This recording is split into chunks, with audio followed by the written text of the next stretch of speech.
T1, यही थे Avogadro's law. एकदम सिंपल है ना ये। इक्वल वॉल्यूम ऑफ गैस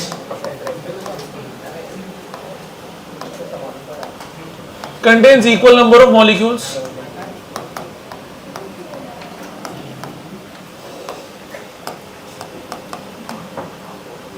मतलब अगर V1 V2 के बराबर है तो number of molecules 1 equal to number of molecules. आप पढ़ते हैं बेटा केमिस्ट्री में ऐसा कुछ 1 लीटर ऑफ अ गैस बराबर। हाँ, और उसके बाद आप ये पढ़ते हैं कि अगर 1 मोल है तो उसके अंदर कितने नंबर ऑफ एटम्स रहते हैं। Are you understand? तो अगर आपका वॉल्यूम इक्वल है तो नंबर ऑफ मॉलिक्यूल्स भी क्या रहेगा। ये एवोगैड्रो लॉ आप पढ़ चुके हैं। उसके बाद बेटा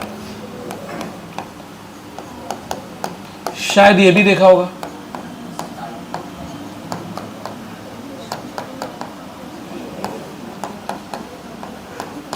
बोलो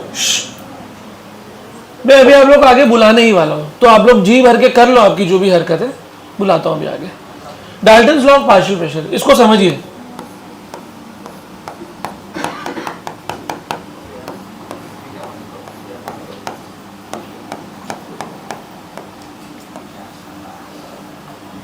तो हमने क्या किया स्टूडेंट्स, हमने एक गैस लिया जिसकी एक कंटेनर में रखा, उस कंटेनर की वॉल्यूम क्या ली V1, और दूसरा एक कंटेनर है उसकी वॉल्यूम क्या है V2। ये एक अलग गैस है, ये एक अलग गैस है, अंडरस्टैंडिंग। ये जो प्रेशर एक्सर्ट कर रही है उसको हम बोलेंगे P1, और ये जो प्रेशर एक्सर्ट कर रही है वो क्या बोल रहे हैं P2। और अब हम इनको मिक्स कर दे रहे हैं। क्या आपको दिखा? तो टोटल प्रेशर क्या होगा वो हमको निकालना है, अंडरस्टैंडिंग। तो उसका जो टोटल प्रेशर होता है बेटा that is given by formula P1 plus P2। Technically हमारा टोटल प्रेशर बन जाता है P1 plus P2 plus dot dot dot dot plus Pn, understanding. कैसे आया ये, कैसे प्रूव कर सकते हैं इसको? बहुत सिंपल तरीका है। क्या हम बोल सकते हैं जो स्टार्टिंग में नंबर ऑफ मोल्स है वही एंडिंग में नंबर ऑफ मोल्स है। मतलब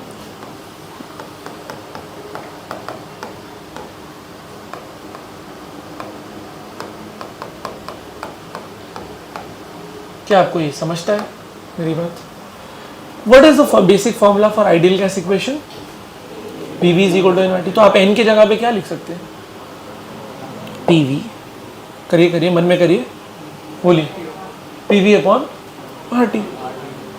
आप समझ पा रहे हैं मेरी बात? तो आप इसको ऐसा लिख सकते हैं ना,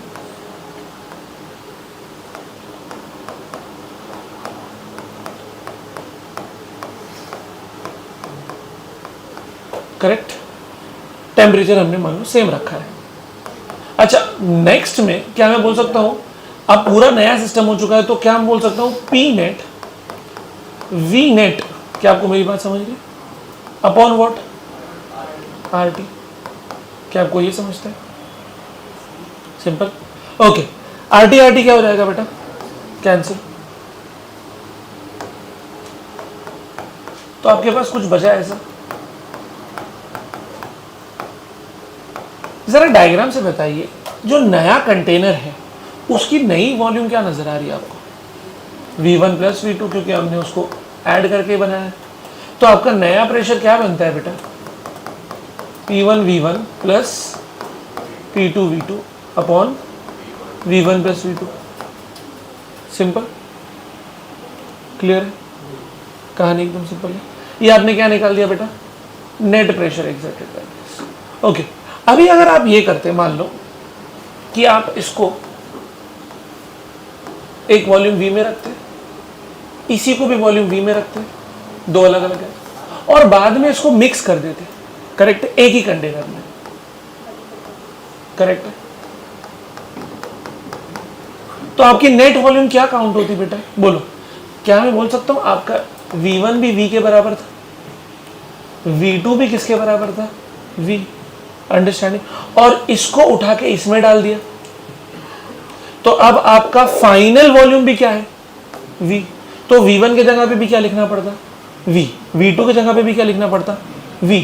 और फाइनल वॉल्यूम यहाँ पे V नेट के जगह पे क्या लिखना पड़ता?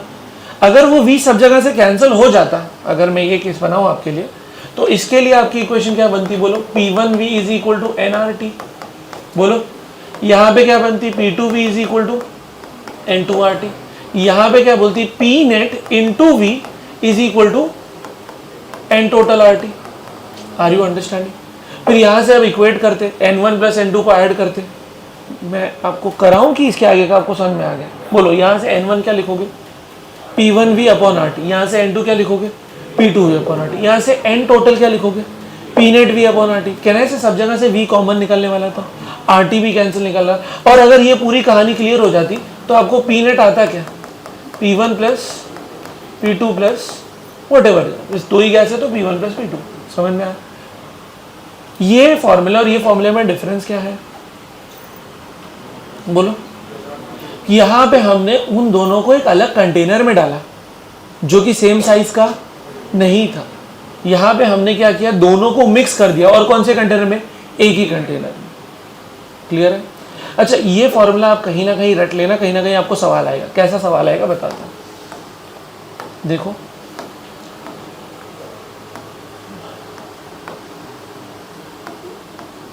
एक यहाँ पे टैप लगा देता हूँ, बताइए आपको दो अलग अलग गैस दिखी, क्या ये फिलहाल मिक्स हो पा रही है? क्यों नहीं मिक्स हो पा रही है?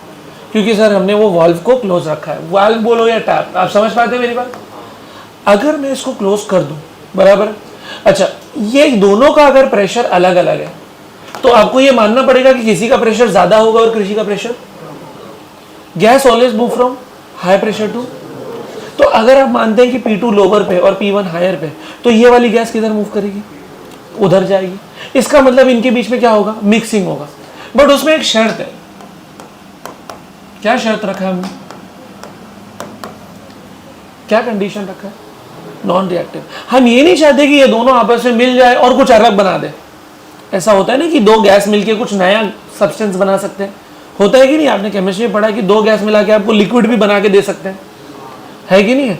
तो हम नहीं चाहते कि भाई ये आपस में कुछ अलग ही अतरंगी चीज कर दे, रिएक्शन हो गया, टेस्ट ट्यूब फट गई, ये सब चीज नहीं कर रहे।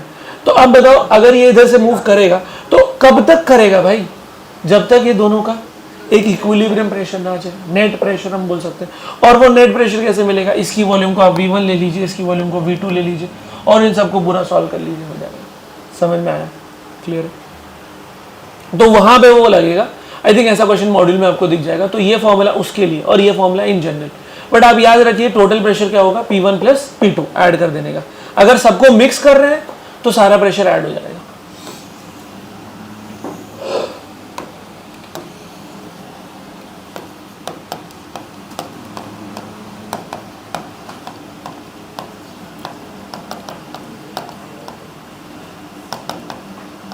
ग्राम्स लॉ ऑफ डिफ्यूजन, ठीक है ना? डिफ्यूज का मतलब क्या होता है,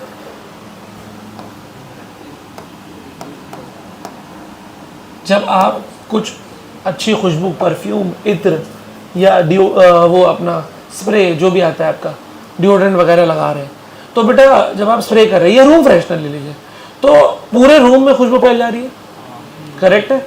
क्यों फैल रही है? क्योंकि वो हाई प्रेशर से कौन से प्रेशर पे जा रही है, लो प्रेशर। ऐसे फ्री में तो मूव नहीं करती, गैस के अंदर क्या होना चाहिए, प्रेशर डिफरेंस। तो हाई प्रेशर से कहाँ जा रही है, लो प्रेशर, उसके बाद वो एक इक्विलिब्रियम हो जाता है। Are you understand? तो डिफ्यूजन का मतलब होता है movement from where, high pressure to low pressure.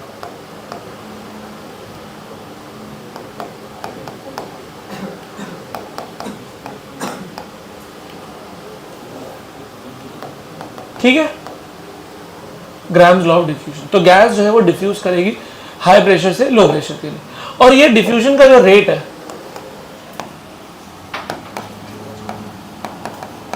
वो डिपेंड करता है बेटा उस पर स्क्वायर रूट ऑफ डेंसिटी के ऊपर। किस पे डिपेंड कर रहे हैं, square root of density. Gas की डेंसिटी जैसी है, अगर कोई गैस बहुत ज़्यादा डेंस है तो उसका रेट ऑफ डिफ्यूजन क्या रहेगा, बहुत कम। इसीलिए आप देखिए बेटा, यूजुअली कुछ सब्सटेंस में जानबूझ के उसका कॉन्सेंट्रेशन लेवल जो है वो, या उसका जो डेंसिटी है उसको कम किया जा रहा है, ताकि उसकी डेंसिटी कम हो जाए तो उसका रेट ऑफ डिफ्यूजन क्या हो जाए, ज़्यादा हो जाए, ताकि वो फटाफट आसमान में क्या हो जाए, मतलब एटमॉस्फेयर में फैल जाए। जैसे फॉर एग्जांपल रूम फ्रेशनर, उसके अंदर एकदम कॉन्सेंट्रेटेड चीज़ नहीं डाली जाएगी, थोड़ा सा उसमें अल्कोहल डाला जाएगा, पता है ना आपको, ताकि वो जब वो हो वो तो फटाक से वो फैल जाए। अंडरस्टैंड? तो ये है। इसके ऊपर कोई सवाल आता है? बिल्कुल भी नहीं। तो आपको इसका कोई टेंशन वाली बात नहीं। कितने लॉ पढ़ लिए हम लोगों ने बेटा? 3 लॉ पढ़े थे गैस वाले, और अभी ये 2 पढ़ लिए। ठीक है, ग्राफ वगैरह तो हमने देख लिया, इसका कोई ग्राफ नहीं है, बट अगर आपको बनाना है तो बना सकते हैं इनवर्सली प्रोपोर्शनल ग्राफ। ठीक, थोड़ा आगे बढ़ते हैं।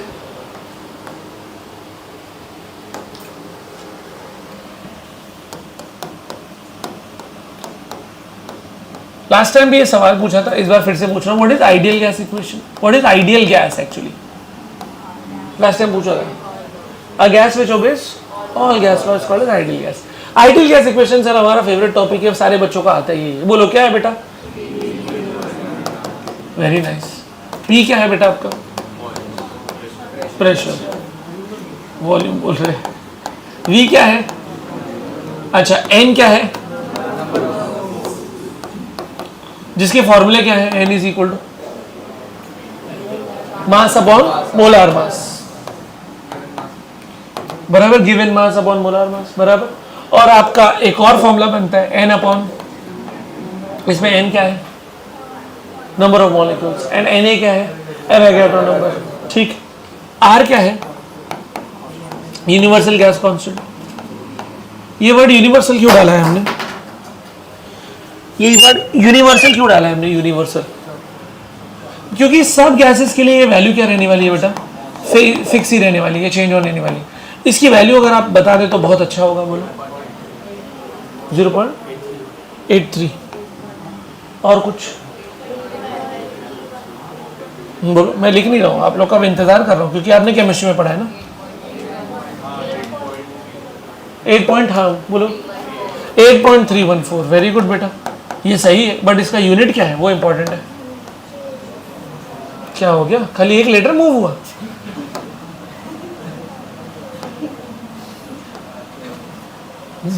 The matrix.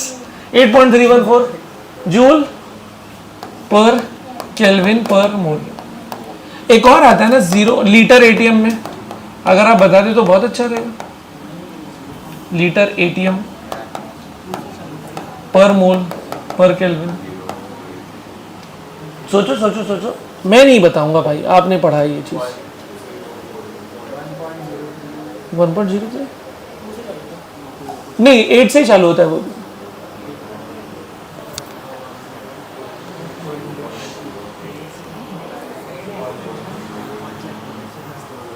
ठीक है, मैं आपको ना बोलता हूँ इसकी कैलकुलेशन आप खुद करो, तुम्हें नहीं आता तुम्हारी गलती। ठीक है, प्रेशर का को आपको लेना है बेटा एटीएम में। 1 एटीएम ले लो, वॉल्यूम को ले लो 1 litre, correct. Number of moles को 1 ले लिया, और टेम्परेचर एसटीपी का टेम्परेचर कितना होता है? करेक्ट, समझ में आ रहा है? Correct, okay. अच्छा, आपने वॉल्यूम ले लिया, आपने वो ले लिया, ओके। अच्छा, 1 मोल ऑफ अ गैस, ठीक है। तो आपको ये पता होगा कि भाई इसको आपको 1 लीटर का एक कंडीशन होता है, 1 mole of a gas occupies, कुछ तो पढ़ा रहेगा। तो अगर आप 1 मोल ले रहे हैं मान लो, तो कितना लेना पड़ेगा वॉल्यूम बेटा आपको? समझता है आपको? ये सारा चीज अगर यहाँ पे आप ये 1 लीटर के जगह पे आपको क्या डालना पड़ेगा बेटा? अगर आप 1 मोल ले रहे हैं तो क्या लेना पड़ेगा बोलो? 22.4 डीएम क्यूब, करेक्ट। समझता है आपको? ये सब चीज करने के बाद, ये पूरा चीज करने के बाद आपको आंसर कुछ ऐसा आता है क्या?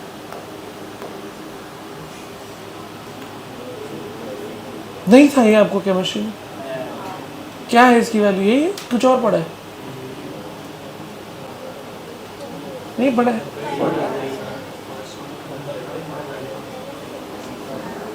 क्या बोल रहे? क्या बोल रहे? बोल रहे थे तो जोर से बोलते, और कोई नहीं देखा नहीं है। 6 महीने हो गए, देखो कितनी अच्छी बात कही इसने। सर 6 महीने हो गए तो मुझे याद कर कैसे होगा? बट जेई का सिलेबस मुझे 2 साल के लिए याद रखना है। ठीक है, तो ध्यान रहेगा ये सब चीज भाई। ओके 8.31। अच्छा बेटा ये जो है रेयरली यूज्ड, मतलब आप केमिस्ट्री में याद कीजिए, हम लोग नहीं करते। अच्छा इसको आपने ऐसा भी सुना होगा 2 कैलोरीज, क्योंकि 1 कैलोरी होता है 4.2 जूल, तो 4.2 इंटू 2 अप्रोक्सीमेटली 8.4 हो जाता है। तो ये अप्रोक्सीमेटली आप कितना ले सकते हो 2 कैलोरी। और कैलकुलेशन के लिए आप कभी कभी 25/3 भी लेते होंगे, ये तो मानता हूं मैं कि आपने कहीं ना कहीं पढ़ा होगा। बोलो समझ में आ रही है मेरी बात, क्या बोल रहा हूं? तो ये आपका क्या हो गया बेटा, PV is equal to NRT. इसमें एक लास्ट चीज बचा, टी फॉर व्हाट, टेम्परेचर। बेटा टेम्परेचर आपको किस में रखना है, सेल्सियस में या केल्विन में? अदर फॉर्म्स,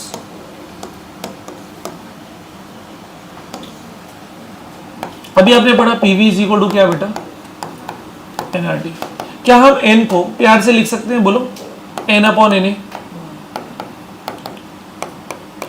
अब इस आर अपॉन एन ए को एक नया नाम दे दिया गया, इसको हम बोलते हैं केबी। केबी स्टैंड्स फॉर बोल्ट्जमैन कांस्टेंट। कहीं आया है अब तक आप लोग को? कहीं नहीं आया? क्या बात है, यूनिट्स एंड डायमेंशन जब पढ़ रहे होंगे तब शायद देखा होगा, but again as per Lakra वाला 6 महीना हो गया तो वो तो कुछ याद नहीं आएगा, है ना। हमें 6 महीना हो गया तो हम क्यों याद रखेंगे, रिवाइज नहीं किया। बोल्ट्जमैन कांस्टेंट बोलते हैं। इसकी वैल्यू आप लोग प्लीज बताइए कैसे कैलकुलेट करें। आर की वैल्यू अभी तो पढ़ी हमने, बोलो क्या पढ़ी आर की वैल्यू, 8.314 बराबर जूल पर केल्विन पर मोल। अच्छा एवोगाड्रो नंबर की वैल्यू सबको आती है, जैसे सेकंड बेंच पे हमको ये सर बता देंगे, बोलो व्हाट इज एवोगाड्रो नंबर की value? Very good, 6.022 into 10⁻², correct 23 बराबर। इसको सॉल्व करेंगे तो आंसर आ जाएगा 1.38 इंटू 10⁻⁻, करेक्ट। तो ये हो गया केबी, बोल्ट्जमैन कांस्टेंट। और अच्छा बताइए आर आपका क्या हो गया, वो तो आप आर अपॉन केबी कर लिया, तो फाइनल इक्वेशन क्या है, मैं ऐसा लिख दूं, बोलो PV is equal to N बच गया केबी टी। तो क्या ये भी एक आइडियल गैस इक्वेशन है? हाँ ये भी modified form of ideal gas equation है, ठीक है। थोड़ा और मॉडिफिकेशन करें, ये एक फॉर्म था, अरे भाई नुकसान मत पहुंचाओ। अच्छा ये बताओ आपको ये समझता है, ये लिखना PV is equal to NRT. NRT को मास अपॉन मोलार मास के टर्म्स में लिख सकते हैं। अच्छा ये बताओ, हमने इसको एक नया नाम देना है फिर से। पहले बताओ आर क्या होता है, अभी तो पढ़ा, फिर से बोलो universal gas constant. Capital M क्या है, मोलार मास। और आप ये जानते हैं कि हर गैस का मोलार मास अलग अलग है, ऑक्सीजन लेंगे तो अलग लेना पड़ेगा, नाइट्रोजन लेंगे तो अलग लेना पड़ेगा, तो इसीलिए इसको हमने एक नाम दे दिया है। क्या नाम दिया है जरा बताएंगे, क्या लिखा है? Specific gas constant. देखो नाम इटसेल्फ ही आपको क्लियर करके दे देगा, गैस कांस्टेंट तो है बट स्पेसिफिक का मतलब क्या, हर गैस के लिए अलग अलग। क्यों हर गैस के लिए अलग अलग? क्योंकि हर गैस का मोलार मास अलग अलग। तो अब एक नया फॉर्मूला बन गया, पीवी इज इक्वल टू छोटा एम छोटा आर टी, ये आपकी बन गई, करेक्ट है। और अब एक लास्ट वाला, मस्ती रुकनी नहीं चाहिए, PV is equal to N R T, बराबर है। अच्छा बोलो क्या आपको ये समझा? अच्छा आपको ये स्टेप समझा क्या? बोलो tell me what is mass upon volume. कहीं तो पढ़ा है, कहीं तो पढ़ा है, डेंसिटी, वेरी गुड। तो आपका ये हो गया, एम को उधर ले लिया, तो P M is equal to rho R T. तो कितनी आइडियल गैस इक्वेशन पढ़ ली? 3। एक तो आपको पता है बचपन से PV is equal to N R T, अभी ये पढ़ ली PV equal to N K B T, PV is equal to छोटा एम छोटा आर टी, और P M is equal to rho R T. Sir क्यों पढ़ रहे हैं? कहीं ना कहीं काम आएगी। अभी आज का लिखना जो बचा है फटाफट लिख लीजिए बेटा। डाल्टन्स लॉ का वो आपको बोलना पड़ेगा, स्टेटमेंट लिख लो। डाल्टन्स लॉ का स्टेटमेंट लिखो, in a mixture of Dalton's law का स्टेटमेंट लिख लो. In a mixture of two or more non reacting gases, in a mixture of two or more non reacting gases, in a mixture of two or more non-reacting gases, the total pressure, two or more non-reacting gases, the total pressure is equal to, the total pressure is equal to sum of the pressure, the total pressure is equal to sum of the pressure exerted by the individual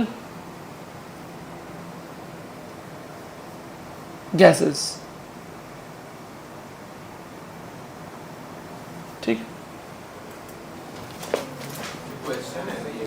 नहीं statement है ये. हाँ, ये जो है question है और उसका ये पहले रिजल्ट डिराइव कर लिया. ऐसा क्वेश्चन आएगा कहीं ना कहीं,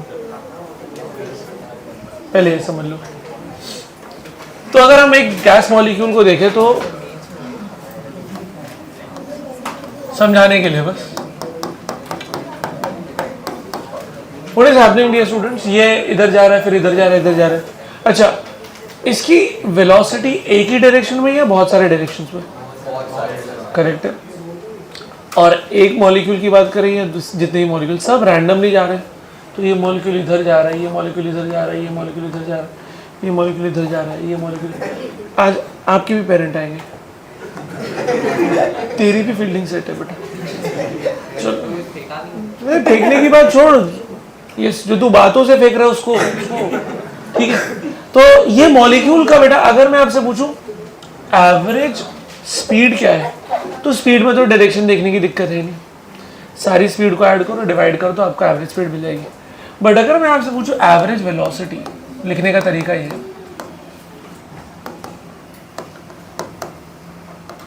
क्या एवरेज के लिए ये वर्ड भी आपको समझता है? बोलो, है ना? तो ऐसा लिखना चाहिए मुझे.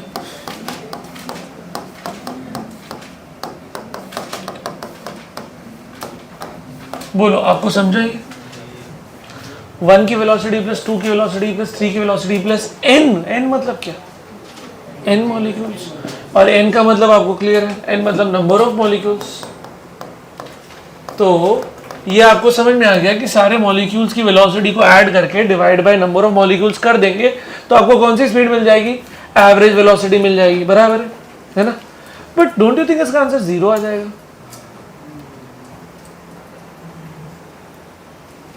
जैसे ऐसे रैंडमली समझा रहे हो, दिक्कत आ सकती है. अगर स्पीड निकालना तो समझ में आ जाता है, एवरेज का ओवरऑल जो है वो दिक्कत हो सकती है. ठीक है, क्या दिक्कत हो सकती है इसमें? भाई सब रैंडम है ना, आप समझ पा रहे हैं मेरी बात? तो अगर ऐसे बस खाली मैं आपको समझाने के लिए रहा हूँ कि अगर मैं आपको बोल दूँ कि ये 3 मीटर पर सेकेंड है और ये 3 मीटर पर सेकेंड है, तो बेटा अगर मैं डायरेक्शन को ध्यान दूँ तो फिर उस हिसाब से तो क्या हो जाएगा? अंडरस्टैंडिंग डायरेक्शन का भी ध्यान लेंगे. तो थोड़ी तो दिक्कत हुई, साइंटिस्ट लोग को परेशान हुए, क्या है क्या है. तो उन्होंने बोला कुछ तो करना चाहिए. ठीक है, करते हैं.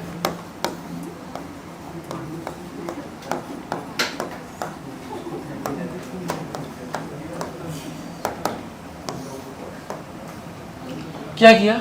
Mean square. तो अब स्क्वायर इसलिए किया ताकि वो जो नेगेटिव का लफड़ा था ना वो क्या हो जाए? खत्म हो जाए. अंडरस्टैंडिंग?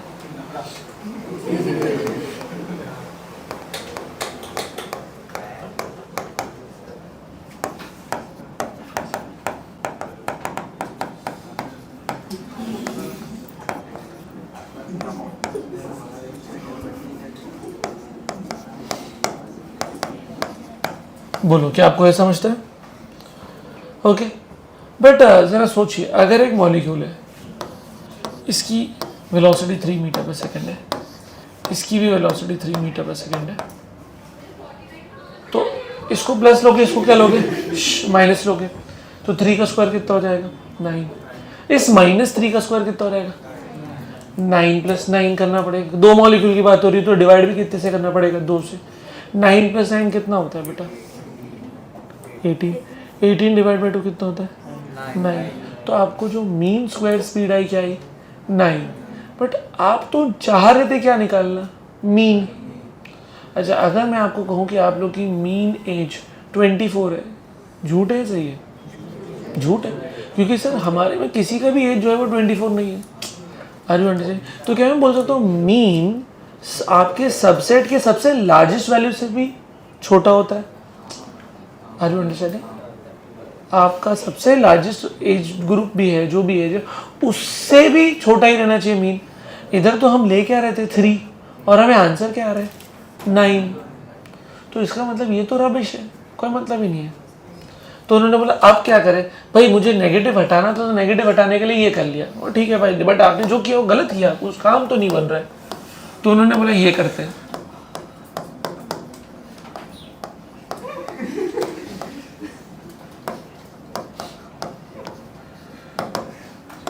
देखो अभी ये चीज आपको थोड़ा ध्यान से समझना पड़ेगा। क्या लिखा हमने root mean square.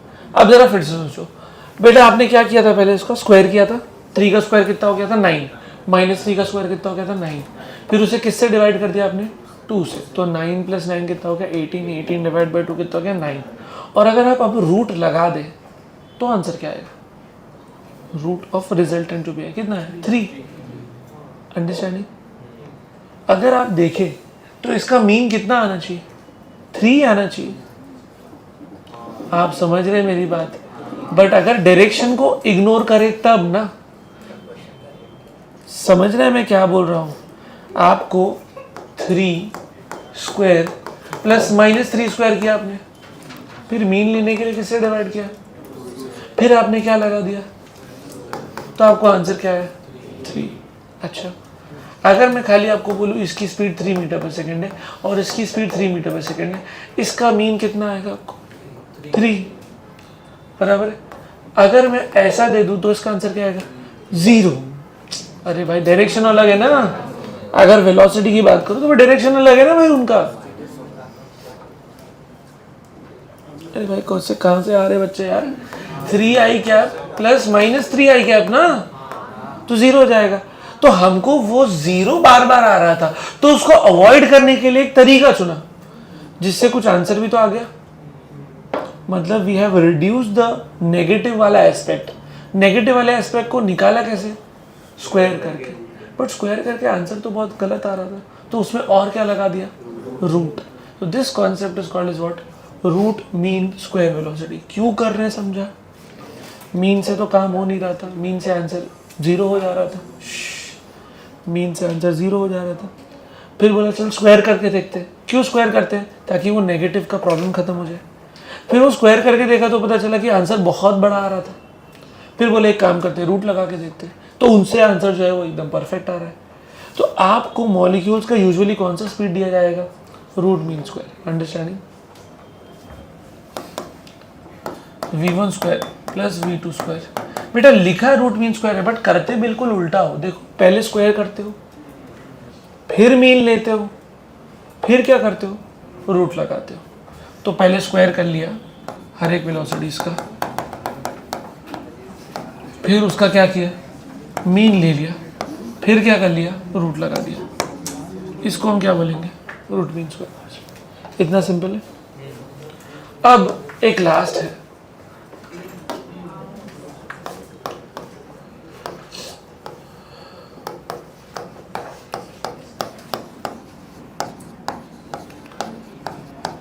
Most probable speed. ठीक है, फॉर एग्जाम्पल मान लो आपका टेस्ट हुआ 100 मार्क का फिजिक्स का, और आपको ऐसे नंबर आए 40, 50 बाई 40, 42, 43, 44, है ना।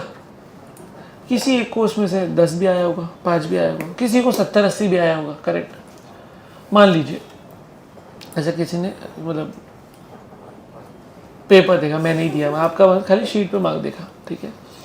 तो खाली एक सरसरी तौर से देखा, सरसरी समझता है ऐसा ऊपर ऊपर से देख लिया। तो मैं आके आपको ये बोलूँगा क्या पढ़ाई करते तुम लोगों को सबको 40 नंबर आया है, तो जिसको कम आया है वो तो खुश है, मैं बच गया ना, मुझे तो नेगेटिव में ही आया था लेकिन सर ने मुझे कुछ बोला नहीं। और जो 80 नंबर लाया तो वो बोल रहा है मुझे क्यों तोड़ा, मैं तो पढ़ाई करके आया हूँ। अंडरस्टैंडिंग? तो मोस्ट प्रोबेबल स्पीड क्या है कि ज्यादातर लोगों को जो आया है वो क्या हो जाता है आपका मोस्ट प्रोबेबल। अंडरस्टैंडिंग? तो मोस्ट प्रोबेबली क्या है कि भाई मोस्ट प्रोबेबली सबको 40 नंबर आया, तो सर ने सबको बोला कि तुम लोग सारे लोग 40 नंबर ही लेके आए, तुम लोग ये है वो है गधे फलाना डमाका बोल के चले गए। बट जो अच्छा लाया था बेचारा परेशान है, और जो गलत लाया तो ठीक है भाई, सर ने अज्यूम कर लिया मेरे को 40 आया, मेरे को तो माइनस आया था, ठीक है। तो most probable speed is that कि आपके गिवन सेट में जो सबसे ज्यादा रिपीटेड वैल्यू हो जाएगी वो हो जाएगी मोस्ट प्रोबेबल स्पीड। तो अगर मान लो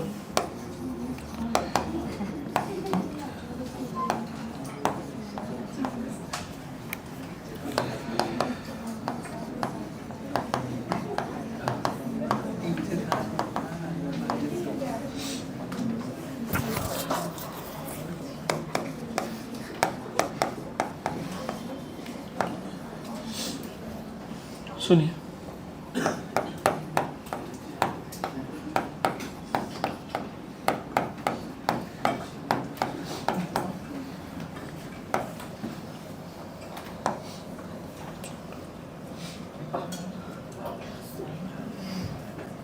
ओके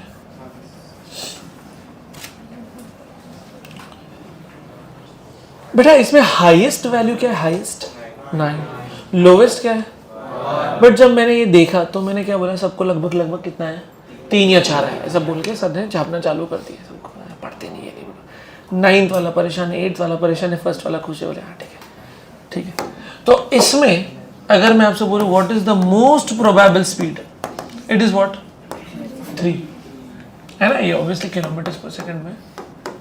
ओके, अगर मैं आपसे बोलूँ मीन, तो सर वो तो निकालना पड़ेगा, करते हैं 1 + 2 3, 3 + 3 6, 6 + 9 18, 23, 26, 29, 33, 33 + 8 41, 41 डिवाइडेड बाय 10 मॉलिक्यूल्स है, तो क्या आंसर है 4.1।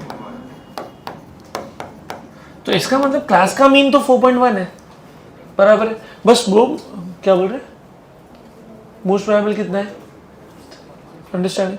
अच्छा, अभी अगर मैं आपसे बोलूं इसका आरएमएस निकालो, तो आरएमएस का उल्टा करना पड़ेगा ना, पहले स्क्वायर करना पड़ेगा। करें स्क्वायर, बोलो किलोमीटर्स पर सेकेंड।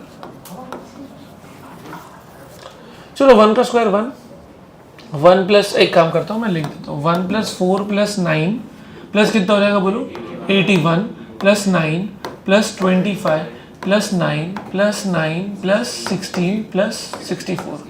चलो कर लेंगे अपन, बोलो ये हो जाएगा 90, है ना, करेक्ट है। अच्छा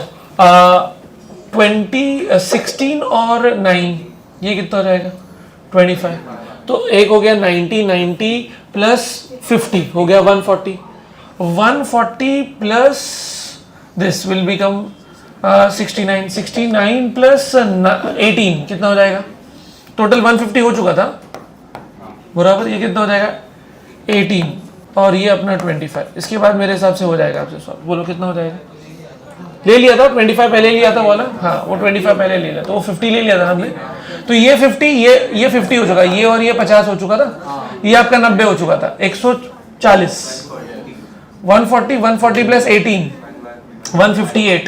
158 plus 5 163 plus 64 163 plus 64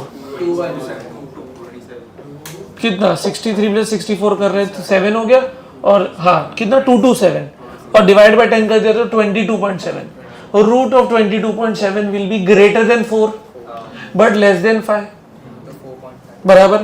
root of 227 बोला ना अपन ने, 227, तो किसका 227 होता है, अगर 15 का रूट ऑफ 22.7 ना, बराबर है। तो मुझे जहां तक लग रहा है ये अपना 4 के ऊपर 5 के आसपास जाएगा, थोड़ा कम ही ले सकते हैं मेरे ख्याल से, 4.5 के ऊपर ही लेना चाहिए, 4.6 या 4.7 लेना चाहिए, ठीक है, समझा आपको। अच्छा मैंने ये रैंडम वैल्यूज लिए थे, बट आप मेरे को कंक्लूजन बता सकते हैं कौन सा सबसे ज्यादा आया, आरएमएस, कौन सा सबसे कम आया, MPS। अच्छा, मीन को यूजुअली हम लोग एवरेज भी बोल सकते हैं। तो how to remember this, you remember,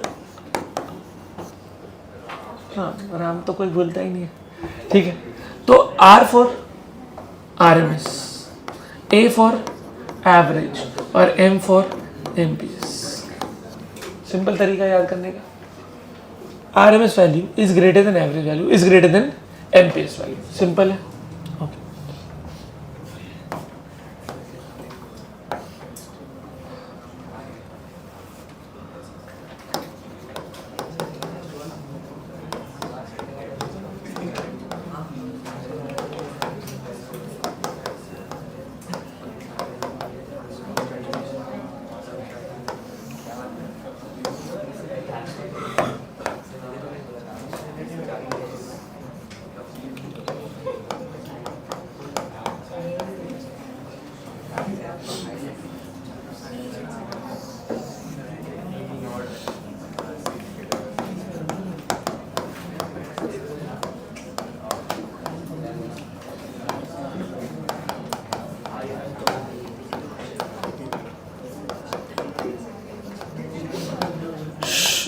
सुनिए।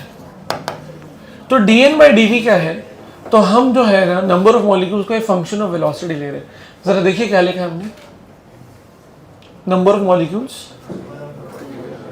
Having a particular velocity. Okay, v तो आपको पता है वेलोसिटी। अब इस कर्व का मतलब समझिए बेटा, मैक्सिमम मार्क्स कितना था? 9, याद आया? और मिनिमम मार्क्स कितना था? 1। देखो 1 आया एक बच्चे को, 9 भी आया कितने बच्चे को? एक ही बच्चे को। अंडरस्टैंडिंग? अच्छा, टेक्निकली 8 यहाँ पे आना चाहिए, 7 यहाँ पे आना चाहिए, 3 यहाँ पे आना चाहिए, ऐसा समझ में आया? 2 यहाँ पे आना चाहिए। अच्छा, 3 सबसे हाईएस्ट पे, उसका रीजन क्यों है? क्योंकि 3 जो है उसके लिए मेरे पास लोग बहुत ज्यादा है। कितने लोग हैं? 4। समझा? समझ में आया? तो इसका मतलब अगर जो मैंने वैल्यू दिया उसको मैंने यहाँ पे प्लॉट करने की आपकी कोशिश की है। मैं भी बोल रहे कि कम से कम मार्क्स लाने वाले भी बहुत कम ही लोग हैं, बहुत कम गधे हैं अपने पास। ज्यादा से ज्यादा मार्क्स लाने वाले भी कम ही लोग हैं, ज्यादा टॉपर भी नहीं अपने पास। बट अपने पास एवरेज वाले काफी लोग हैं। बट इन सब का एरिया अंडर कर्व निकालेंगे तो क्या मिल जाएगा? सभी लोग मिल जाएंगे। Are you understanding? तो what we are doing is we are doing a distribution curve, इसीलिए यहाँ पे लिखा है। तो हमने वेलोसिटी डिस्ट्रीब्यूट कर दी है किस हिसाब से कि भाई ज्यादा वाले कौन से कैटेगरी में, कम वाले कौन से कैटेगरी, और कौन ऐसे हैं जिनकी जनसंख्या ज्यादा है भले उनके मार्क्स कम हो। नहीं समझा? बराबर, मतलब जो मोस्ट प्रोबेबल स्पीड है वो हमेशा ज्यादा नहीं होती है, वो तो कम ही होती है। बट मोस्ट प्रोबेबल स्पीड का मतलब क्या है कि उनकी number of people are more. Are you understanding? Correct है। कल को अगर मान लो कि अगर मान लो आपके लेट्स से सर ने आपसे पूछ लिया कि मेन्यू क्या रखें पिकनिक का, ठीक है? देख रहा बेटा, देख रहा, वो नहीं हो रहा है, ठीक है? सबसे ले लिया, करेक्ट है। और आपने लिस्ट बना के दे दी, करेक्ट है। और लिस्ट में सर ने देखा ज्यादातर लोगों की डिमांड है पनीर। अंडरस्टैंडिंग? समझो वेज का कंडीशन है, चिकन है मैं मानता हूँ यार, चिकन तो है ही है एंड डन। लेकिन मान लो कंडीशन क्या रखा है कि सर ने बोला है कि सबको क्या देंगे, सबने ज्यादातर लोगों ने पनीर लिखा है, बराबर है। तो वो डिसाइड हो जाएगा बाय डिफॉल्ट। उसमें कोई एक बंदा होगा जिसका ओपिनियन ऐसा होगा जो उनको खर्चा कम आ रहा होगा। अंडरस्टैंड? जैन तो उल्टा खर्चा कर रहा है, बोले मेरे को खेपसा राइस चाहिए, ये चाहिए, वो चाहिए। अंडरस्टैंड? हाँ, लेकिन सर उसकी बात इसलिए क्योंकि ऐसे ओपिनियन वाले कम होंगे। कोई ऐसा होगा जिसने बहुत ही जबरदस्त बोला होगा सर अपने को ये मांगता है, बराबर, उसका भी ओपिनियन सर नहीं रखेंगे। सर क्या लेंगे? सर ये ओपिनियन लेंगे कि ज्यादातर लोग क्या बोल रहे हैं। Are you understanding? अब भले ही सर के वो बजट में बहुत ज्यादा भी ना हो, बहुत कम भी ना हो, बट सिंस उसके लिए ज्यादातर लोगों ने बोला गया तो वही चीज क्या होगी? प्रेफरेंस में जाएगी। Are you understanding? तो सिंस हमारे पास 3, ना कि वो एक बड़ा वैल्यू है ना कि वो एक बहुत छोटी वैल्यू है, बट 3 के लिए लोग ज्यादा थे, इसीलिए उसको हम लोग सबसे टॉप कैटेगरी पे रखा। क्लियर? तो ये पार्ट मैं खाली नंबर्स हटा रहा हूं। ओके, तो ये मैं बोलूंगा ये मेरी कौन सी स्पीड हो गई बेटा, वेलोसिटी हो गई एमपीएस, और इसके लिए मेरे पास बहुत ज्यादा लोग हैं। अच्छा, अगर आप देखें तो सबसे ज्यादा तो कौन सी स्पीड थी, आरएमएस, आरएएम ना, और उसके बाद कौन सी थी, एवरेज। आपको आरएमएस कितना आया था, 4.5 4.7 के आसपास, और एवरेज कितना आया था, 4.1 के आसपास। एमबीएस कितना आया था आपका, 3। तो देखा जाए तो 3 यहाँ पे आएगा थोड़ा पीछे, फिर उसके आगे क्या आएगा 4.1, फिर उसके आगे क्या आएगा 4.7। Are you understanding? बट सबसे ज्यादा बंदे किसके लिए अपने पास, एमपीएस के लिए, तो इसीलिए उसको पीक मिला गया। अंडरस्टैंडिंग? ठीक, ओके। इसमें अगर मान लो मैं समझाने के लिए, अच्छा ये कर्व जीरो से भी स्टार्ट हो सकता है, कुछ केस में सब दिया भी जाता है जीरो से अगर मान लो स्टार्ट हो गया, क्योंकि हम मान सकते हैं कि एक वेलोसिटी जीरो भी हो सकती है। अच्छा, वेलोसिटी का रेंज भी ले लीजिए, आप बोलो ये समझता है आपको, ये अजम्पशंस में लिया था, ये हो सकती है क्या, नहीं बोलने के लिए बराबर, मतलब रेंज, मतलब वी कैन से रेंज क्या हो सकता है, रेंज हम लोग बोल सकते हैं कि भाई सबसे कम जीरो हो सकता है, ज्यादा से ज्यादा इन्फिनिटी। अंडरस्टैंडिंग? बुरा से बुरा और अच्छा से अच्छा। ओके, अगर मान लो मैं एक छोटा सा स्ट्रिप ले लूं, आपको याद है वर्क पर एनर्जी में work done by variable force पढ़ते थे, उसमें आप ये छोटी सी चीज को मालूम है dx लेते थे, फिर इंटीग्रेशन करते थे f dx, याद आ रहा है गलती से, फिर इंटीग्रेशन x1 से x2। तो अब मुझे बताइए, अगर ये वेलोसिटी v है तो इसके आगे बढ़ने से वेलोसिटी कम होगी ज्यादा होगी? अच्छा सोच लो, इधर बढ़ने पे ज्यादा होगी ना, एक्स एक्सिस में आगे बढ़ रहे, तो क्या बोल सकते हो यहां की वेलोसिटी v प्लस dv हो सकती है, करेक्ट? तो ये स्ट्रिप की थिकनेस कितनी हो गई, dv। अगर मैं आपसे पूछूं इसका एरिया क्या है, तो आपको पता है area is y axis into x axis, तो आपका x एक्सिस पे थिकनेस हो गई dv, और आपका y एक्सिस क्या था, dn बाई dv। बट ये तो आप एक पट्टी का एरिया निकाल रहे हो ना, अगर पूरा एरिया निकालना होता तो इंटीग्रेट करते, स्ट्रिप, महंगी इंग्लिश, ओके। तो अगर आप इंटीग्रेट कर दो तो डीवी कैंसिल हो जाएगा, तो बचेगा क्या, सिर्फ dn। अच्छा, dn का इंटीग्रेशन क्या बन जाएगा, n मतलब क्या, नंबर ऑफ मॉलिक्यूल्स। कितने number of molecules, can I say it should be what, total number of molecules. समझा आपको, क्लियर है? ओके, तो इसका एरिया अंडर कर्व आपको क्या देगा, टोटल नंबर ऑफ मॉलिक्यूल्स। मुझे एक बात ये बताइए,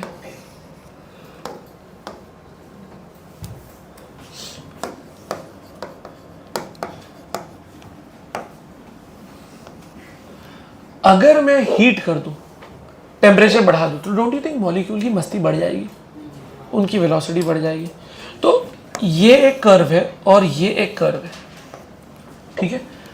आप देख सकते हैं कि आपका VMPS और VMPS दोनों केस में अलग हो चुका है। आपको दिख रहा है आपका कर्व आगे शिफ्ट हो गया। बताओ ये वाली VMPS और ये वाली VMPS में कौन सी वाली ज्यादा लग रही है, ये वाली। इसका मतलब जब आप हायर टेम्परेचर पे जाते हैं तो आपकी VMPS2 ग्रेटर देन क्या हो जाती है, VMPS1। आपका कर्व क्या हो जाता है बेटा, शिफ्ट हो जाता है, सारी वेलोसिटी क्या हो जाती है, बढ़ जाती है। क्यों बढ़ती है वेलोसिटी, फॉर्मूला तो है ही, मैं दूंगा ही, बट क्यों बढ़ती है वेलोसिटी? क्योंकि sir when temperature increases their molecular energy increases, kinetic energy increases. Kinetic energy का बेसिक फॉर्मूला बता देंगे, एकदम बेसिक वाला। तो इसका मतलब अगर काइनेटिक एनर्जी बढ़ रहा है तो उसका क्या बढ़ रहा है, वेलोसिटी बढ़ रहा है। सर ये कैसे पता, फर्स्ट लेक्चर में पढ़ा था ना, total energy is a function of kinetic energy and potential energy. Potential energy का हमने बोला था मिनिमम होता है क्योंकि उनके बीच में अट्रैक्टिव फोर्स नहीं है। यार ये सब अजम्पशंस में ही लिखा है हमने, अंडरस्टैंडिंग? तो ये है। बट कर्व जो है ना बेटा, कर्व जो है ना थोड़ा फ्लैटन हो गया, फ्लैटन आउट हो गया, मतलब अब हर किसी के पास कुछ ना वेलोसिटी आ गई। मतलब कहने का मतलब है जो गरीब था ना, अब वो भी थोड़ा सा एनर्जी ले लिया है, मतलब जिसकी वेलोसिटी जीरो थी अब उसके पास भी थोड़ी एनर्जी आ गई है, अंडरस्टैंडिंग? तो आपका कर्व जो है वो फ्लैटन हो गया, मतलब रेंज ऑफ मॉलिक्यूल्स की जो वेलोसिटी है वो इंक्रीज हो गई है, एंड ओवरऑल जो वेलोसिटी आपका वो तो इंक्रीज हुआ ही हुआ है। तो लेकिन इसके ऊपर कुछ ऐसा सवाल नहीं आएगा, खाली आपको समझा रहे कि टेम्परेचर से कर्व किधर शिफ्ट हो रहा है, राइट। अभी क्या है आपका लिखना बाकी है, तो लिख लीजिए फटाफट।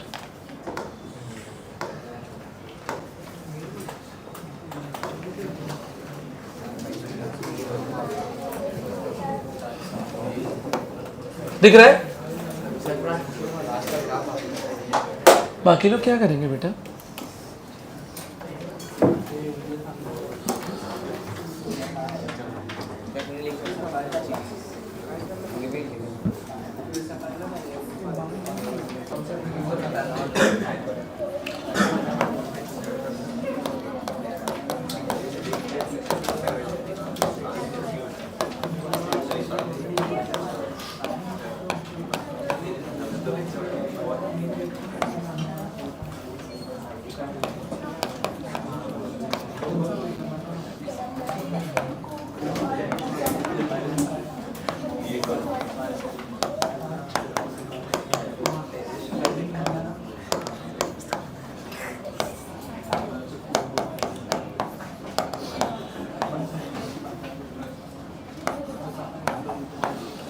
बेटा ये डिफरेंट वेलोसिटीज के फॉर्मूले हैं, आप देख सकते हैं। सबसे ज़्यादा RMS ही है, समझ लीजिए √3 और √2 में बड़ा कौन है? √3। 8/π is what? 8/3.14। What is 8/3.14? Approximately 2 से थोड़ा ज्यादा। तो दिस इज 2 से थोड़ा ज्यादा, this is 2 and this is 3। तो ये सबसे बड़ा, उसके बाद ये, उसके बाद ये, RAM, सिंपल। ओके, अब आपके दिल में डाउट नहीं है बट आना चाहिए था। हमने अभी पढ़ा कि एवरेज वेलोसिटी 0 हो जाती, +3 -3। तो ये क्या लिख दिया सर?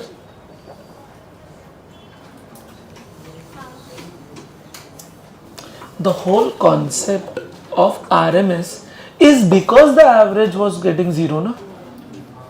अरे आर यू देयर? डायरेक्शन अलग अलग था तो 0 हो रहा था, तो उसको हटाने के लिए स्क्वायर किया, बट स्क्वायर से काम नहीं बना तो फिर रूट भी लगा दिया। Are you understanding what I am telling? But then आप ही ने बोला कि 0 आ रहा था तो हमको यहाँ तक जाना चाहिए। सर ये समझ में आता है, ये भी समझ में आता है। ये क्या है? ये कैसे है बेटा? ये लिखने के लिए एवरेज है बट ये एक्चुअली है क्या? स्पीड है। समझ में आया? This is not velocity. Average velocity तो 0 ही है। क्या है ये? स्पीड। मतलब ये फॉर्मूला डायरेक्शन को लेके डिराइव किया गया, डायरेक्शन के बगैर निकाला गया। इसमें कोई डायरेक्शन लिया नहीं गया। Are you understanding? समझ में आ रहा है? ये स्पीड है, ठीक है? Is this part clear? Sir ये फॉर्मूला आया कैसे? इसका प्रूफ नहीं है सिलेबस में, इसका प्रूफ नहीं है, इसका है, तो इसको हम पढ़ेंगे। तो इसको बाद में हम प्रूफ कर देंगे। मतलब कहीं नहीं है, जेई वेई के सिलेबस में भी, एडवांस में भी नहीं करना है, सब तो है ही नहीं। तो डिफरेंट वेलोसिटीज का हमने बना दी, आपको पता होना चाहिए। इसमें एक चीज और बता दूं, कंटिन्यूएशन में फॉर्मूला और भी आगे तक जाता है। थोड़ा सा मैं इसको, अगर आप इजाजत दे तो मैं इसको थोड़ा पीछे लिख देता हूँ। इसको देखिए, इसका एक और फॉर्मूला कंटिन्यूएशन में ऐसा जाता है बेटा।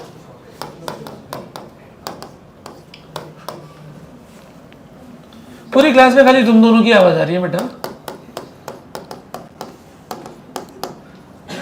करे तो करे क्या, कहे तो कहे क्या तुम लोग? का बोलो भाई।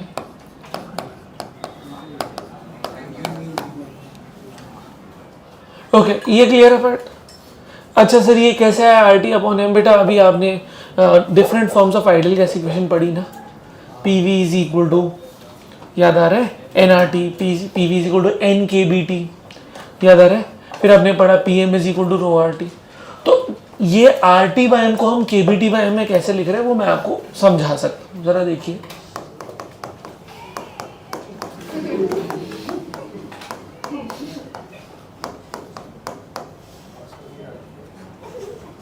ओके जरा मुझे बताइए KB क्या होता है? Boltzmann constant. थोड़ा ध्यान से समझ लेना। उसको आप क्या लिखते थे? R/NA, ठीक है? T को तो टेम्परेचर बोलते हैं, M को मास। अच्छा, तो R आ गया, T आ गया, इसमें M क्या है? M मतलब एक मॉलिक्यूल का मास। किसका मास? एक मॉलिक्यूल का मास, करेक्ट है? और Na का मतलब एवोगाड्रो नंबर। तो जब आप एक मॉलिक्यूल के मास को एवोगाड्रो नंबर से मल्टीप्लाई कर देते तो आपको क्या मिल जाता है बेटा? Molar mass. ये पहली बार सीख रहे हैं? मैं बताता हूँ, सुनो। एक चीजें समझते हैं। देखो, मान लो एक मॉलिक्यूल का मास है छोटा n, और मेरे पास n मॉलिक्यूल्स है। कितने मॉलिक्यूल्स है? तो मुझे इससे जो आएगा वो क्या आएगा, मोलर मास नहीं, total mass of the gas आएगा, बराबर। एक मॉलिक्यूल का मास n molecule total mass of, बराबर। अच्छा, ये सारे मासेस जो आपको मैं अज्यूम कर रहा हूँ मॉलिक्यूल, वो मास सबका सेम ले रहा हूँ क्योंकि हमने बोला all molecules are rigid identical, कुछ याद आ रहा है, ठीक है। बट अगर मैं इसी में Na मल्टीप्लाई कर दूं तो क्या आएगा बोलो, मोलर मास। क्लियर है सबको, पक्का? अगर आपको कोई डाउट होता है तो इसका रेशियो लेके देखिए ना, इसका रेशियो लेके देखिए। अगर आप रेशियो लेंगे तो एम कैंसिल हो जाएगा। अच्छा, n अपॉन Na क्या होता है, नंबर ऑफ मोल्स, और m अपॉन मोलर मास क्या होता है, नंबर ऑफ मोल्स। अरे इसको आप क्या बोलोगे, गिवन मास ही तो बोलते थे, और इसको क्या बोलते थे, molar mass. Given mass upon molar mass क्या था, नंबर ऑफ मोल्स, और number of molecules upon Avogadro number is also what, number of moles. अरे समझा मेरी बात? तो ये आप एक काम करिए, याद करके रखिए, कहीं ना कहीं लिख लीजिएगा। अच्छा ये बताओ, केबीटी अपॉन एम को आरटी बाई एम कैसे बनाया, वो क्लियर है? केबीटी को लिखा R upon N T M, और ये एन इंटू एम को हमने क्या बोल दिया, मोलर मास। तो ये तीन चीजों को इससे कैसे रिप्लेस किया, वो क्लियर, ठीक है। तो कोई भी आप एग्जाम में यूज कीजिए, जैसे फॉर एग्जाम्पल आपको केबी दिया है तो आप केबी यूज करके ये वाला फॉर्मूला कर लो। बट ये याद रखने, ये किसका मास है बेटा, वन मॉलिक्यूल, पूरे गैस का मास नहीं दिया, एक मॉलिक्यूल का, ठीक है। हाँ, तो ये तीनों फॉर्मूले आपको क्लियर है, उनका कैसे आया क्या है। अभी थोड़ा आगे बढ़ते हैं।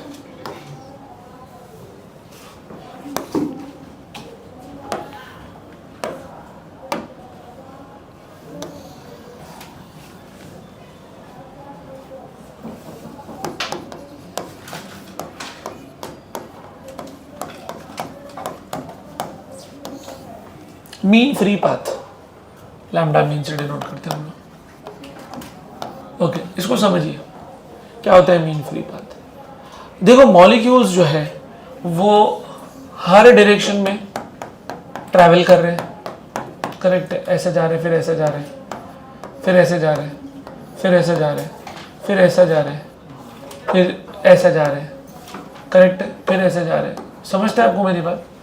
तो ये कोलिजन बेटा रैंडम है या मस्त एकदम डिसाइडेड है, रैंडम, बराबर है ना। तो ये मॉलिक्यूल क्या सब जगह इक्वल डिस्टेंस कवर कर रहा है, नहीं, क्योंकि मॉलिक्यूल्स भी एकदम तमीज से खड़े नहीं है, तो कोई दूर है कोई नजदीक है। तो क्या बोल सकता हूँ, ये डिस्टेंस हो गया लैम्डा 1, ये डिस्टेंस हो गया लैम्डा 2, ये डिस्टेंस हो गया लैम्डा 3। तो मॉलिक्यूल ने बहुत सारे डिस्टेंस कवर किए। अब डिस्टेंस को हम अपने भाषा में पाथ बोल सकते हैं, बराबर। फ्री क्यों, फ्री वर्ड क्यों डाला, क्योंकि ये रैंडम है, इनके ऊपर कोई कन्फाइनमेंट नहीं, इन्हें जिधर जाना है जा सकते हैं। और मीन का मतलब इन सब का एवरेज। तो इस मीन फ्री पाथ का मतलब ये है कि एक मॉलिक्यूल कितना डिस्टेंस का एवरेज, कितना कवर कर रहा है, उसका एवरेज डिस्टेंस बराबर कोलाइड करता है। मॉलिक्यूल रुकता है क्या, नहीं, चलते रहता है। ओके,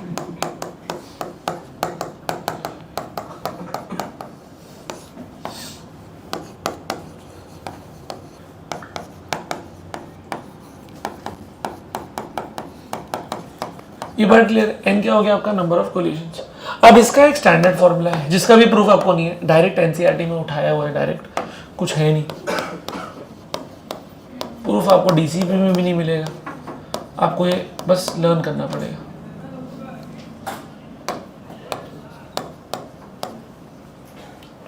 भाई थोड़ा सा समझ भी लो या छापने में। ओके,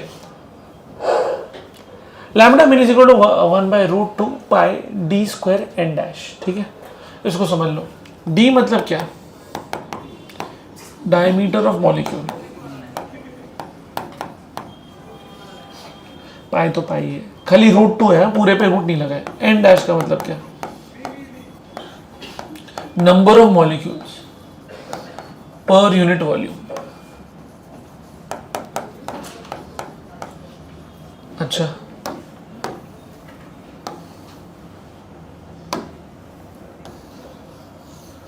जरा एन डैश के बारे में थोड़ा सा सोचते हैं। क्या आपको ये मैथमेटिकली समझा, number of molecules per unit volume.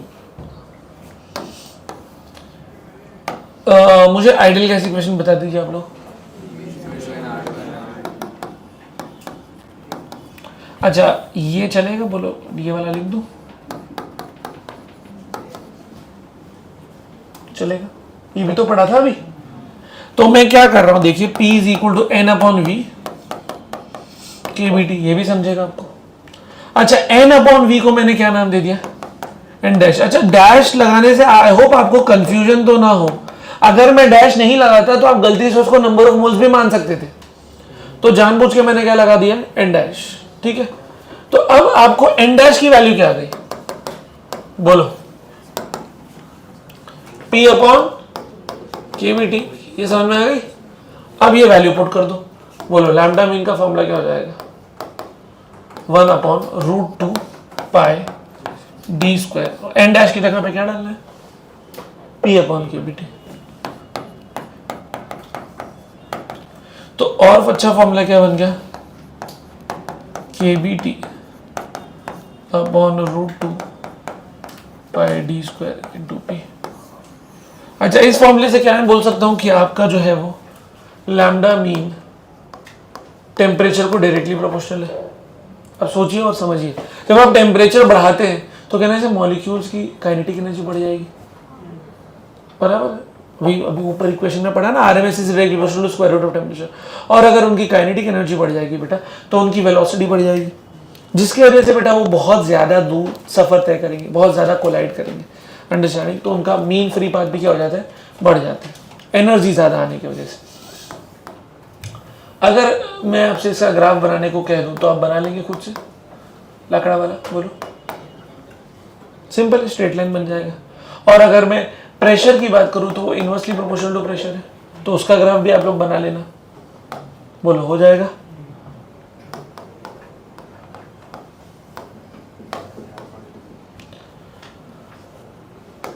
अच्छा ये प्रेशर और डेंसिटी डायरेक्टली प्रोपोर्शनल है, तो मैंने एक साथ लिख दिया चीज। थोड़ा आगे बढ़ते हैं।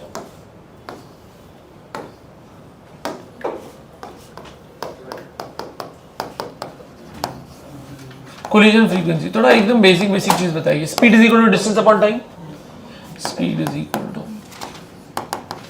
Distance upon time. तो speed upon distance will be 1 upon time, yes.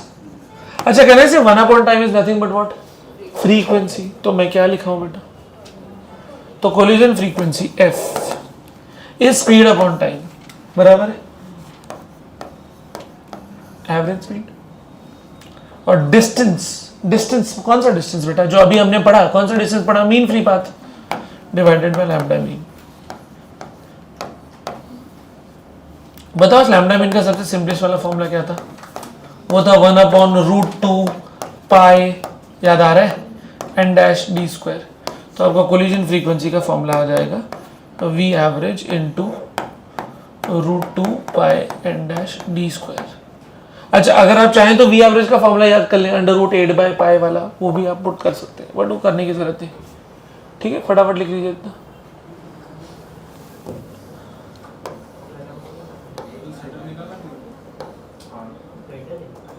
बेटा यहीं से चालू किया ना कि ऊपर से?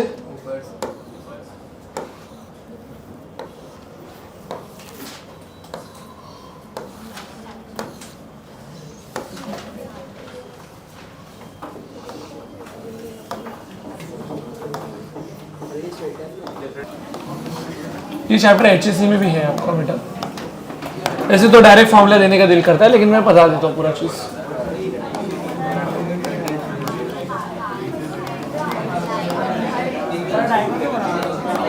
हाँ बिगड़ डायग्राम के लिए सुन लीजिए, अभी 10 मिनट है अपने पास, 10 मिनट में डेरिवेशन हो जाएगा। ओके ओके,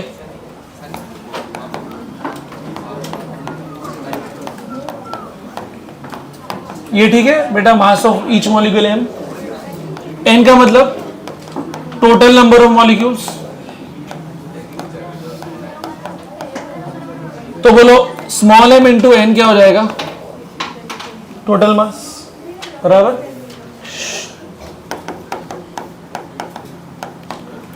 अच्छा आपको एक क्यूब दिख रहा होगा, तो एल क्यूब अगर मैं लिख दूं तो कहने से एल क्यूब को हम लोग क्या बोलेंगे, वॉल्यूम, करेक्ट। अच्छा अब थोड़ा आगे बढ़ते हैं। आपको एक मॉलिक्यूल दिख रहा होगा जिसकी वेलोसिटी मैंने ले ली है Vx1, इसलिए x1 लिए क्योंकि वो x में जा रहे हैं। फिलहाल के लिए एक ही मॉलिक्यूल कंसिडर कर रहा हूं, ऐसे कितने मॉलिक्यूल हैं, बहुत सारे, ठीक है। और वो कहां कहां जा रहे हैं, x में भी जा रहे हैं और y में भी जा रहे हैं और z में भी जा रहे हैं। तो सुनिए अभी क्या मैं बोल सकता हूं इन जनरल, देखिए अगर आप टाइम वेस्ट करेंगे तो फिर लंबा हो जाएगा भाई, टाइम ले जाएगा। कितने लोगों को ये समझता है इन जनरल वेलोसिटी एक्स में भी होती है, वाई में भी होती है और जेड में भी होती है। और अगर मैं आपसे कहूं कि इसका मैग्नीट्यूड निकाल दो तो आप ऐसे ही लिखोगे, बोलो ये बात बराबर है, करेक्ट है ना, मैग्नीट्यूड इसका। तो क्या हम लिख सकते हैं V square is equal to V X square plus V Y square plus V Z square. बोलो ये समझते हैं।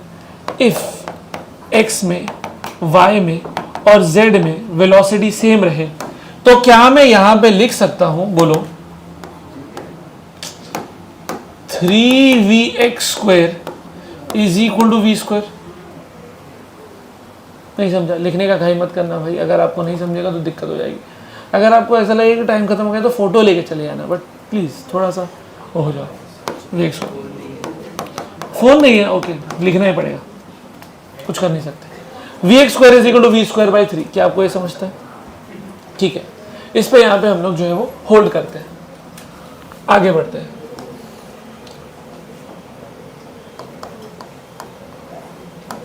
बेटा ये आपने सेंटर ऑफ मास वगैरह में सुन लिया और कई बार हमने पढ़ लिया। मोमेंटम की बात अगर हम कर रहे हैं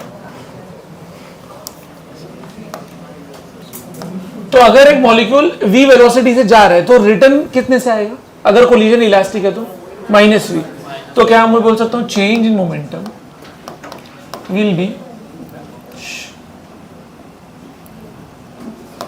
-mv माइनस ऑफ mv। कितने लोगों को समझा ये? अरे आने का मोमेंटम माइनस क्योंकि नेगेटिव में आ रहा है और जाने का मोमेंटम में, और एक मॉलिक्यूल की बात कर रहे हैं और वो भी कौन से वाले की बात कर रहे हैं, x। तो मोमेंटम चेंज भी किधर हुआ, x में, बराबर। चलो कितना हो जाएगा बोलो, बोलो ये समझा? ठीक है, क्या मैं बोल सकता हूं यही मोमेंटम वॉल को भी इंपार्ट हुआ होगा?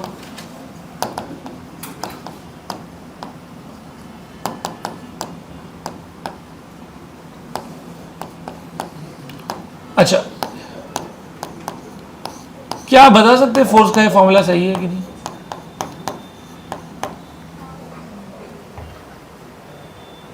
ये कौन सा, न्यूटन का सेकंड लॉ, बराबर ना। अच्छा टाइम कितना लगा वो देख लो। क्या मैं बोल सकता हूं टाइम उसको लगाइए,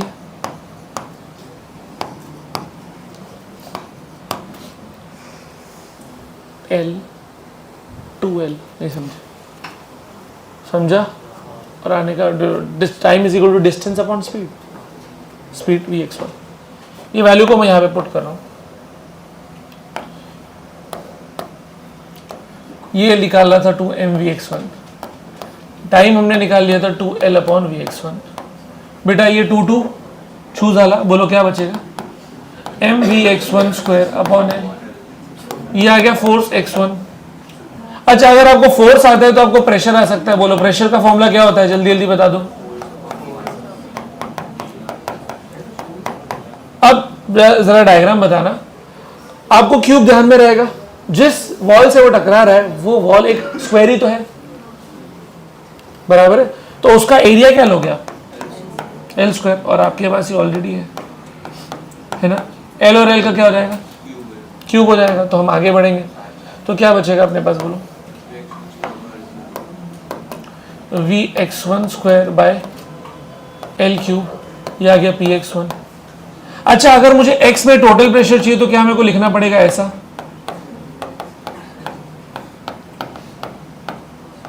बोलो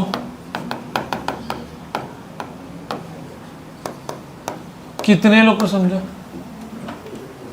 एक्स में टोटल प्रेशर विल बी एक मॉलिक्यूल, दुनिया भर के मॉलिक्यूल है, एक्स में सारे मॉलिक्यूल्स का। अच्छा, अब ये स्टेप थोड़ा सा इंपॉर्टेंट है, इधर देखिए क्या किया हमने बेटा, ये भी आपको समझ में आ गया। अच्छा, ये स्टेप भी आपको समझेगा क्या,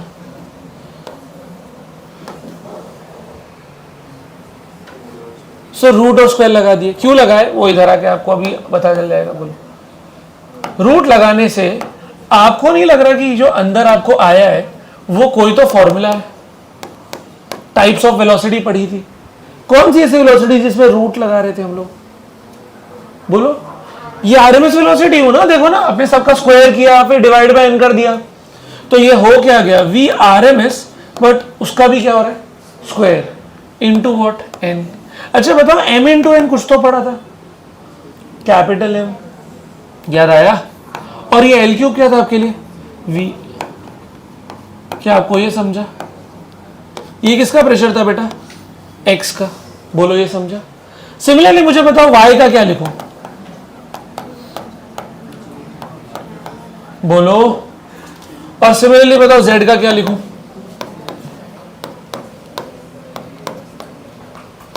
क्या आपको ये बात समझ में आई, पक्का।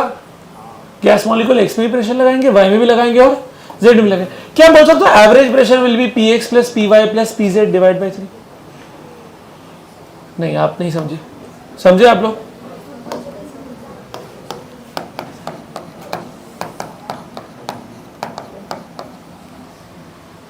ये लोग को क्या हुआ, ये लोग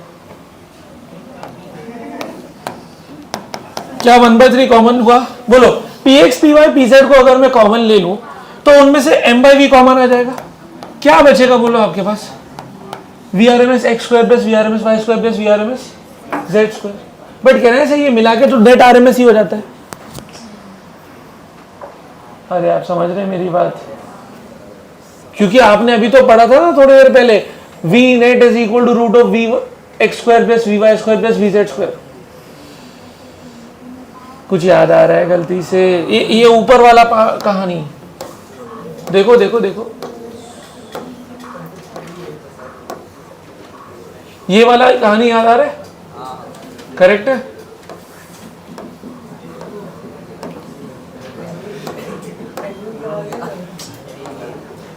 इससे आता है ना, इससे, इसी को फिर से करने से आता है ना, करेक्ट। तो ये आपका वी आर एम एस हो गया टोटल, तो प्रेशर का फॉर्मूला हो गया 1/3।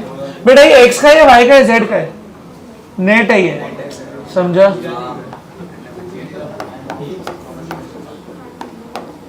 बताओ मास अपॉन वॉल्यूम क्या होता है, डेंसिटी। तो प्रेशर का फॉर्मूला हो गया 1/3 rho V R M S square, that's it.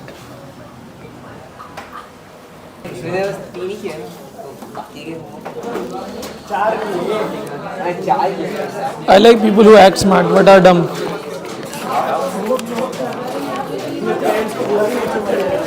चलो बेटा, DPP 1 में all questions are homework.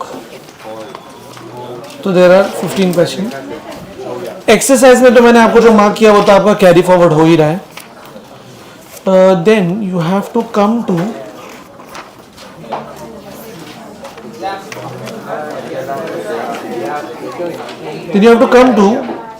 Page number 158, page number 158, question number 3,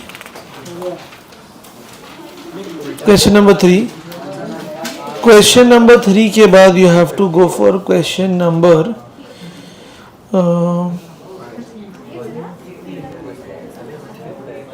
19, question number 18, question number 22, question number 23, question number 27, question number 26, question number 37, question number 33